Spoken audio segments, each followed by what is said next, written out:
GOL's framework. What do Bill Gates, Elon Musk, and Sachin Tendulkar have in common? It's not just talent. It's not just hard work. It's that they had clear goals from the very beginning. Think about it. Without goals, life feels like driving in fog. You are moving, yes, but you don't know where you'll end up. But when you have goals, life becomes like a GPS system. You know the destination, and even if you take a wrong turn, you can reroute. Today, I want to share with you Brian Tracy's powerful GOL's framework, a step-by-step method to design your dream life. And by the end of this video, you'll not only know how to set goals, but also how to achieve them with certainty. Let's begin.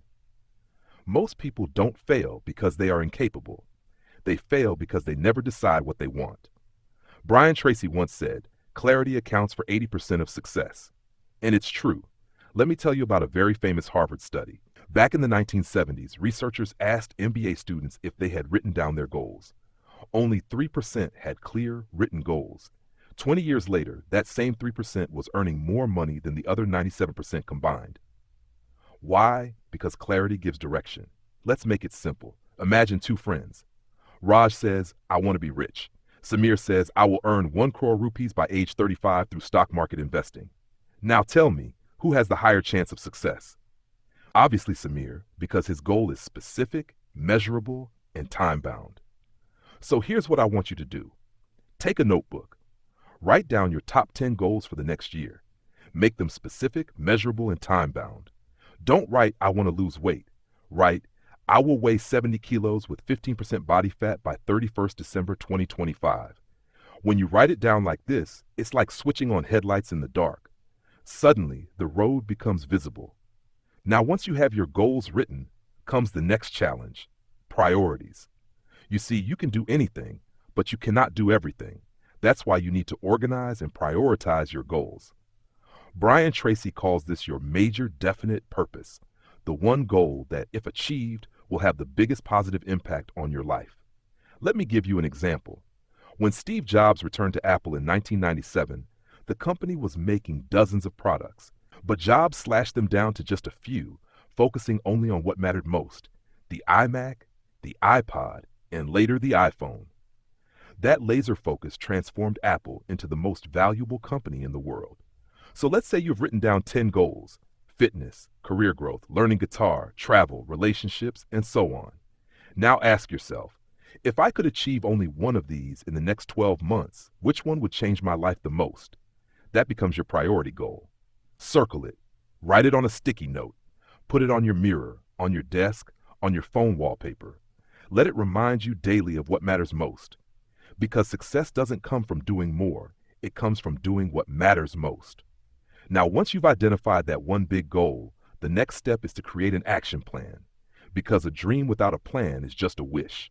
To achieve your goals, you need to break them down into small, clear steps. Think of J.K. Rowling. When she wanted to publish Harry Potter, she didn't just say, "I want to be a writer." She sat down and wrote 1 page every single day. She faced multiple rejections, but her consistent daily action made her the world's first billionaire author. So let's make it practical. Suppose your goal is to run a marathon in 1 year. In the first 2 months, you just walk or jog 2 kilometers daily. In the next 2 months, increase it to 5 kilometers. By month 5, join a running group and do long runs of 10 to 15 kilometers.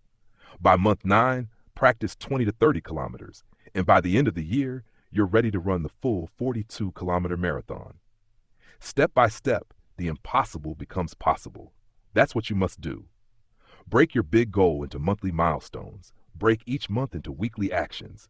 Review your progress every Sunday. Big goals are never achieved in one giant leap.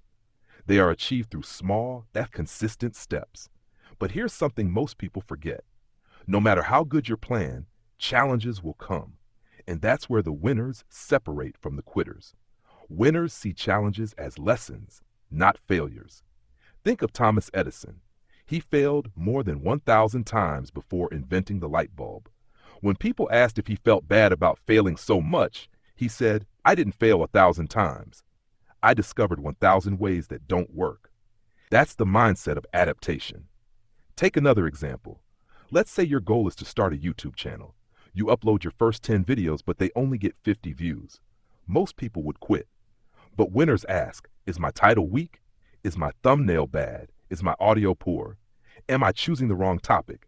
Every failure gives you feedback. You adjust, improve, adapt, and eventually success becomes inevitable.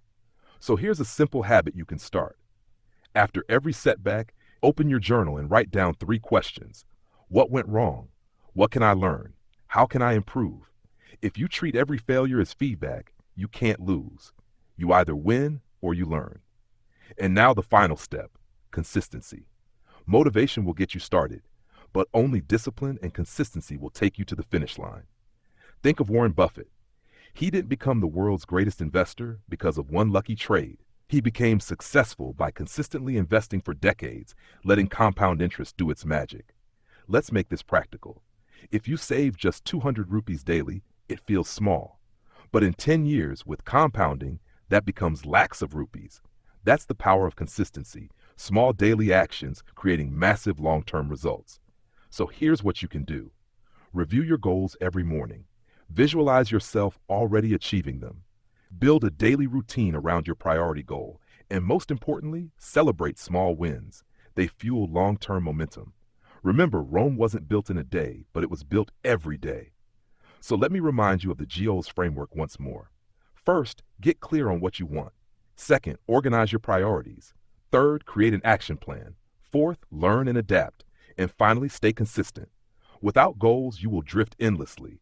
But with goals, you will design the life you truly want.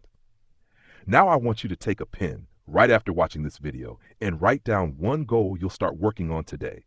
Not tomorrow, not someday, today. Because the best time to set a goal was yesterday. The second best time is right now.